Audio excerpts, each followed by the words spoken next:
जो महाराजा दशरथ थे वो राम को कहीं शिक्षा देने के लिए अपने अयोध्या से बाहर नहीं भेजना चाहते थे, लेकिन कैकेयी थी, उनका ये मन था कि राम, लक्ष्मण, शत्रुघ्न और भरत, ये जो चारों पुत्र हैं महाराजा दशरथ के, ये अच्छी शिक्षा प्राप्त करें अस्त्र और शस्त्र की। लेकिन राजा दशरथ को लगता था कि छोटे बालक हैं और इनको अभी क्या जरूरत है अस्त्र शस्त्र की, अस्त्रों की शिक्षा देने की। और उनका ये मन था कि अपने जो आश्रम में, अपने जो अयोध्या में जो आश्रम है उसमें, गुरुकुल है, उसमें ऋषि वशिष्ठ के पास इन्हें छोड़ देते हैं प्रारंभिक शिक्षा के लिए। तो कैकेयी ने कहा ठीक है। महाराजा दशरथ ने चारों पुत्रों को महर्षि वशिष्ठ के पास प्रारंभिक शिक्षा के लिए छोड़ दिया और वहां इन्होंने प्रारंभिक शिक्षा प्रदान की।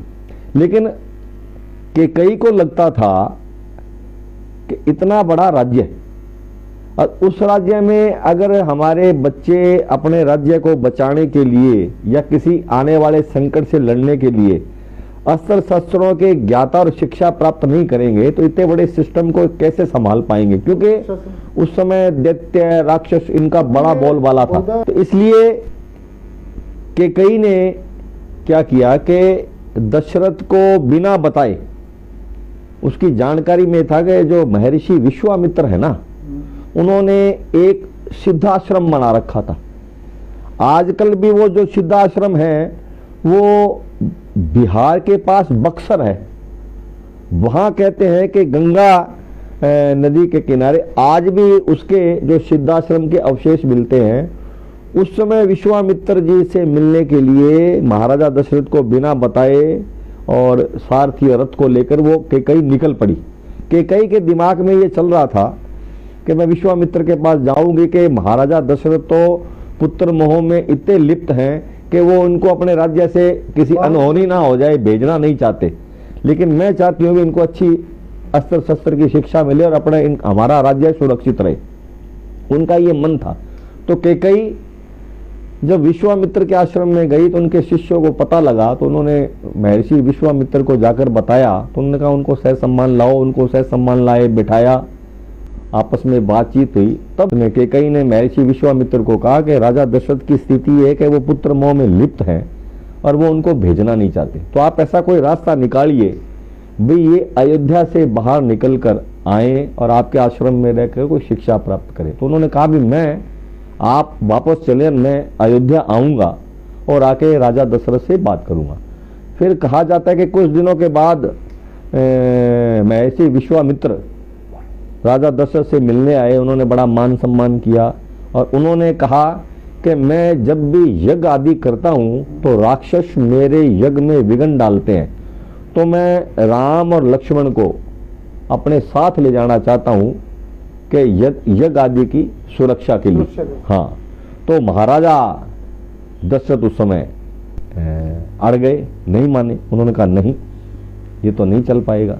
लेकिन उन्होंने जब कहते हैं कि ऋषि विश्वामित्र ने बहुत ज्यादा इस मामले में वो अपनी बात कही और जिद की, तो फिर राजा दशरथ मान गए।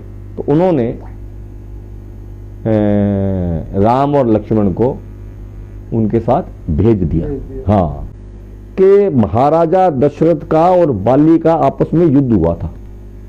एक बार राजा दशरथ कैकेयी को रथ पर लेकर निकले तो सामने बाली से मिलना हो गया।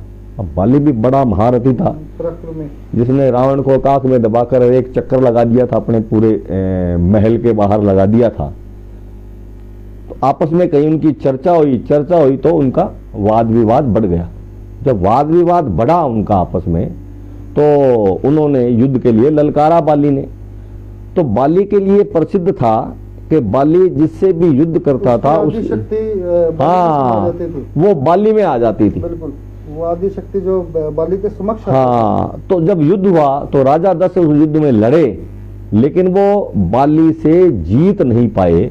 जब हार गए, बाली ने शर्त रखी, या तो ये कैकेयी को मेरे पास छोड़ जाओ और या आपका जो अयोध्या का ये आपका जो मुकुट चला था उसको मेरे को दे जाओ। तो दशरथ ने उस समय फैसला किया भी अपना मुकुट उस बाली को स्पुर्द कर दिया बस। स्पुर्द कर दिया। कैकेयी को ये बात बड़ी बुरी लगी और उसके मन में इस बात की कहते हैं कि पीड़ा रही कि अयोध्या का मान सम्मान बाली ले गया। तो ये जब सारी चर्चाएं आती हैं तो बीच में ये प्रसंग भी आता है कि ये जब बड़े हो गए उसके बाद फिर राम के राज्याभिषेक की बात आई। उन दिनों में ये भरत और शत्रुघ्न ननिहाल थे। हाँ, ये ननिहाल गए हुए थे, कई प्रदेश गए हुए थे क्योंकि इनके नाना बीमार थे।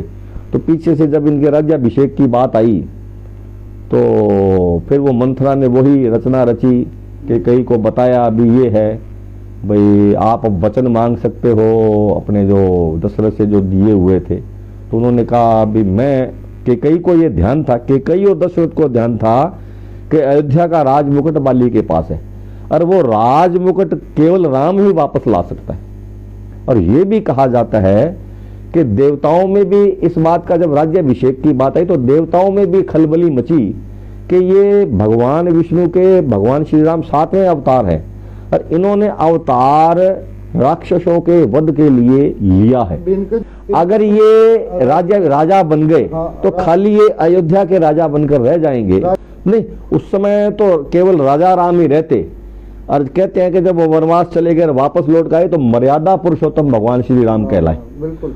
तो कहा जाता है कि देवताओं ने माता सरस्वती को भेजा क्या मंथरा की जीत पर जाकर बैठो आप। तो मंथरा ने कैकेयी को कहा कि जब आप वो आपको राजा दशरथ ने 2 वचन दिए थे तो उन्होंने कहा एक तो आप मांग लो भरत का राज्य, भी भरत को राजा बनाया जाए, और दूसरा राम को 14 वर्ष का वनवास। तो दशरथ महाराज ये सुनकर बड़ी चिंता में पड़े। उन्होंने रानी को बहुत समझाया। उन्होंने जब वचन मांग लिए तो राजा उस वचनों को सुनकर बड़ा परेशान हुआ और उनका हालात वह कोई राजा के ठीक नहीं रहे। तब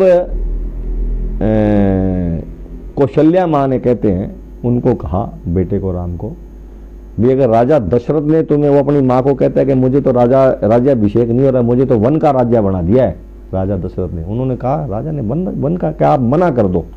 पर फिर कौशल्या कहने लगी अगर माता कैकेयी का आदेश है ना तो फिर आपको वन में जाना ही होगा, जरूर जाना चाहिए।